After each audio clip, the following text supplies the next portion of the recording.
esta situación de tensión con Rusia, que ha empezado una serie de ataques. Ayer fue anunciado por el presidente ruso Vladimir Putin, y vamos a retomar la comunicación con Rafaelo Cárpena, repetimos, nuestro compatriota que se encuentra en Ucrania. Rafaelo, ¿cómo estás? Buenas tardes en Lima, buenas noches en Ucrania. ¿En qué parte específicamente te encuentras? ¿Estás en Kiev, en la capital ucraniana?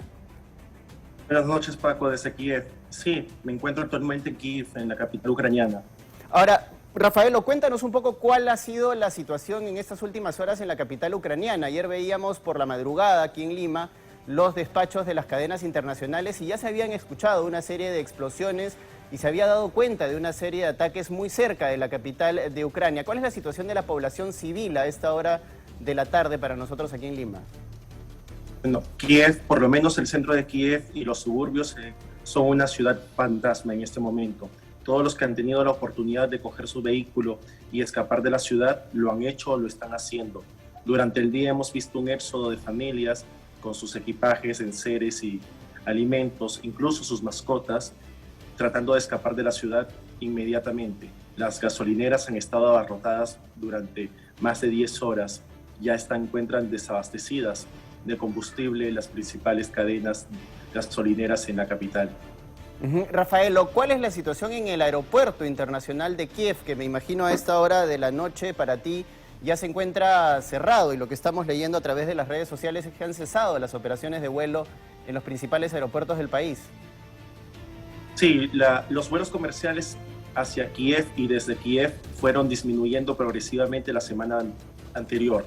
El día de ayer ya no habían vuelos comerciales operando y el día de hoy se restringió el espacio aéreo ucraniano, por lo que es imposible escapar de Ucrania por vía aérea. Ambos aeropuertos están siendo usados aquí en la capital, el de Borispol y el de Kiev, como bases militares en estos momentos. Hace 40 minutos hemos escuchado cómo aviones militares han estado surcando los cielos y no han sido fuerzas ucranianas. Es probable que sean ya las fuerzas rusas que están surcando sobre Kiev capital. Ya hace algunas horas, 4 helicópteros rusos habían llegado a la provincia de Kiev. Todavía no a la ciudad capital, pero ya están aquí.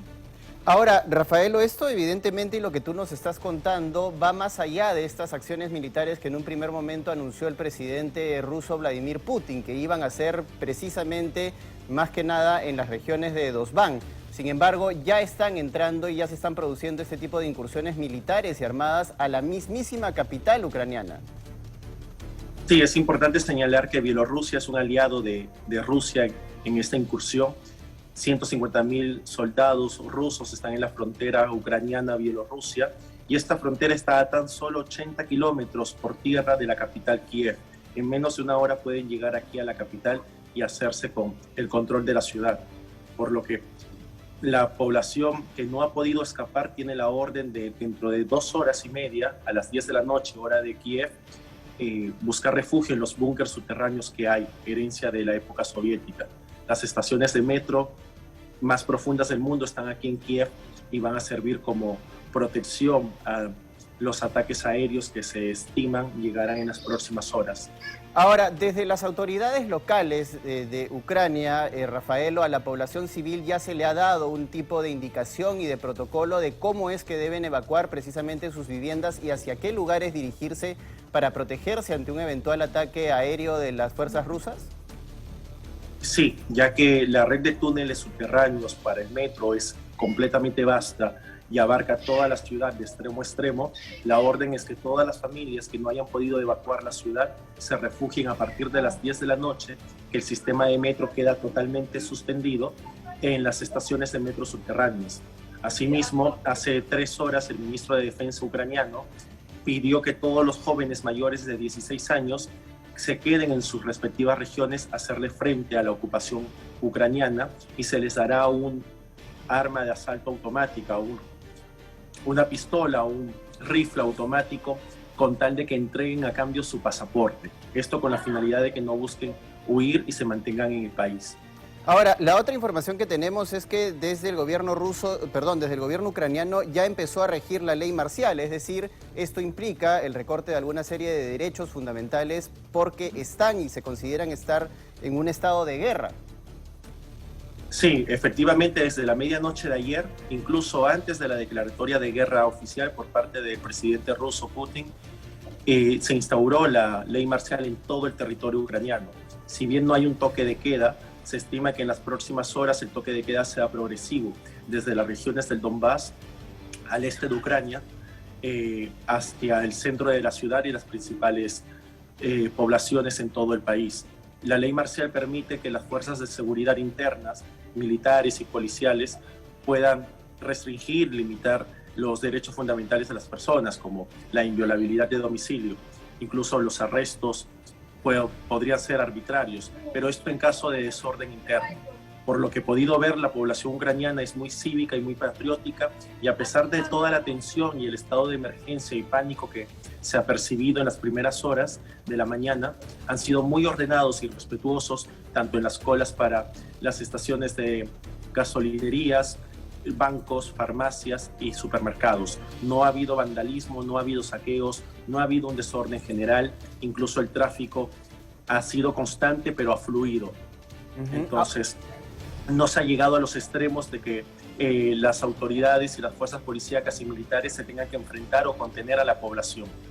Ahora, Rafaelo, definitivamente uno no puede dejar de ver estas imágenes que han ido llegando a través de las cadenas internacionales durante toda la madrugada, y probablemente una de las más impactantes era esta difundida por CNN, en la que se puede ver a un grupo de personas arrodilladas en medio de una plaza en Kiev, prácticamente rezando. Quiero que nos describas un poco cuál es el sentimiento desde el punto de vista de las emociones que está viviendo la población en este momento, en medio de esta situación bastante tensa y bastante delicada. Recordemos que las tensiones entre Rusia y Ucrania vienen desde el 2014. La población en general no creía que iba a haber una guerra o ataques por parte de Rusia de forma inminente. Y aquí, en Kiev, a todos nos agarró de sorpresa a las 5 de la mañana, hora local, la declaratoria de incursión militar por parte de Rusia y la amenaza a la comunidad internacional que ha hecho Putin respecto a la defensa del territorio ucraniano por parte de los aliados. Por lo que todos los ucranianos, por un lado, se sienten decepcionados de la comunidad internacional por su falta de accionar inmediato en las últimas semanas, y por otro lado, esperan que haya una reacción conjunta, inmediata, por parte de los socios de la Unión Europea, la OTAN y Estados Unidos, con presencia militar en las zonas de conflicto. Es muy probable que haya una ocupación total del país. Ucrania está rodeado en sus fronteras en gran parte de su frontera por Rusia y Bielorrusia. Solo nos quedan Moldavia, Rumanía y Polonia para poder escapar. Es una situación realmente devastadora para los ucranianos y emocionalmente están en shock. Realmente es muy triste ver, no desorden, pero sí pánico y una sensación general de incertidumbre en todas las familias que he podido ver durante el día.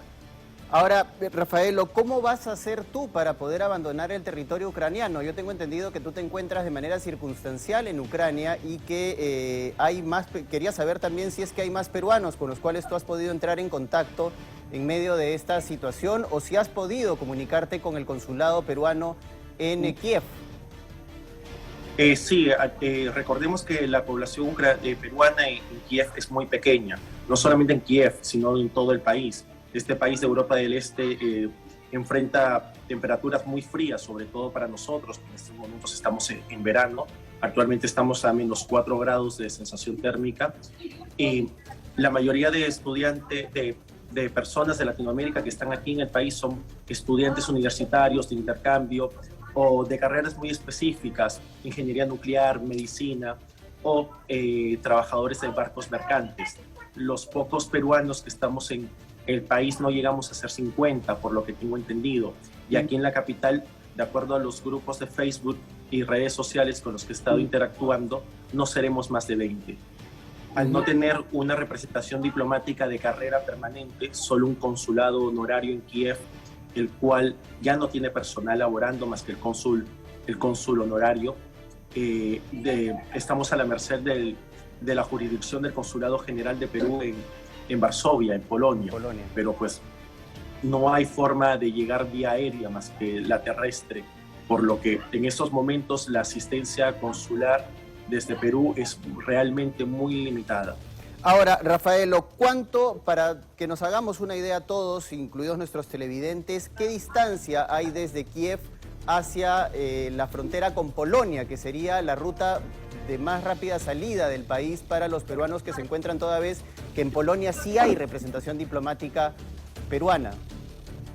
Es importante señalar que tanto Alemania, Rumanía, Moldavia y Polonia mantienen sus fronteras abiertas en este momento para todo el éxodo de ucranianos que está buscando resguardarse del peligro aquí en Ucrania. La distancia exacta a Polonia no tengo idea, la frontera es muy grande, pero sé que es la frontera más segura y más cercana desde la capital. Sé que desde Odessa, otro de los puntos de las ciudades más importantes de Ucrania, la frontera con Moldavia está a 6 horas en tren. El servicio terrestre sigue sin ser interrumpido por esta situación humanitaria y Moldavia le está dando la bienvenida con las fronteras abiertas a los ciudadanos ucranianos en estos momentos.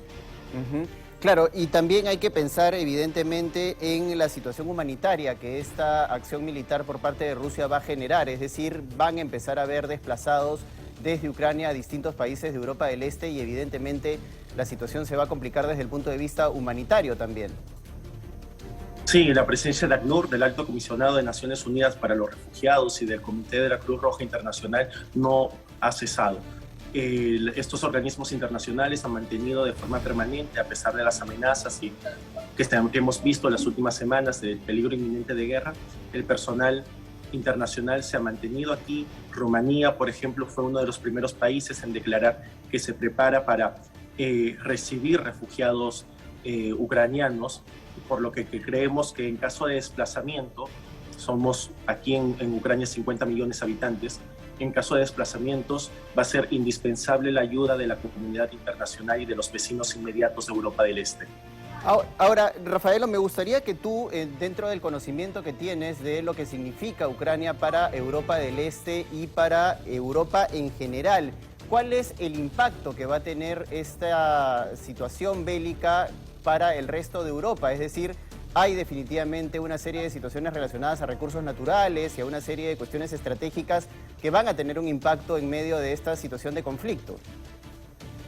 Sí, es importante señalar que geopolíticamente Ucrania es el centro de Europa. Si bien no pertenece a la Unión Europea, geográficamente Ucrania es el país más grande de Europa, dejando de lado a Rusia, que es un país euroasiático, pero este país no solamente está al centro de Europa, sino que tiene una larga historia de acercamiento con Europa. Recordemos que en las manifestaciones del Maidán del 2014 devinieron en el derrocamiento de Yakunovich, el presidente de entonces, prorruso, por el alejamiento de los acuerdos comerciales que permitirían perfilar a Ucrania como un candidato a ser miembro de la Unión Europea. Ucrania en su mayoría se considera europeo.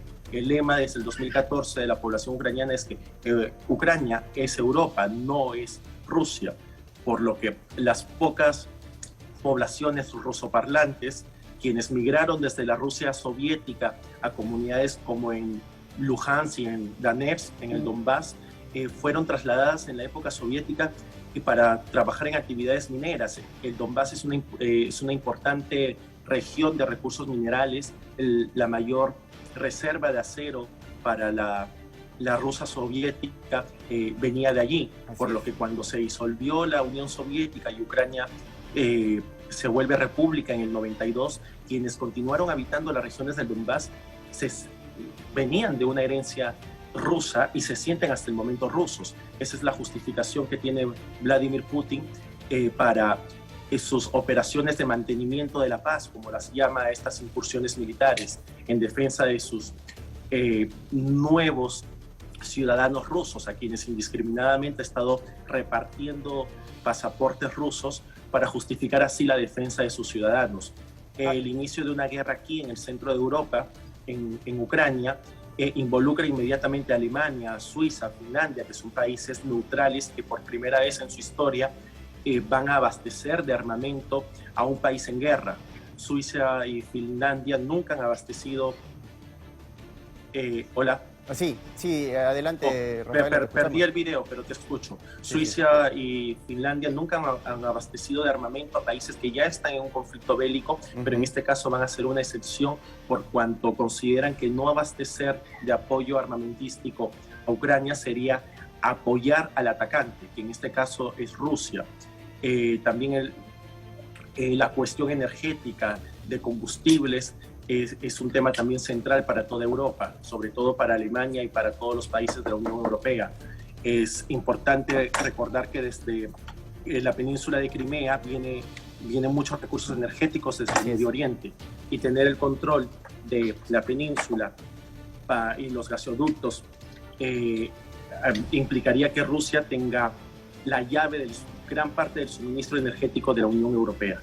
Así es, Rafael. Bueno, hacemos en verdad votos para que puedas abandonar prontamente Ucrania, para que te puedas desplazar con tranquilidad y con bien hasta un lugar seguro, y por supuesto nos mantendremos en contacto ante cualquier novedad desde Kiev. Muchas gracias por estar con nosotros, buenas noches y mucha suerte, Rafaelo. Desde aquí los mejores deseos desde Perú.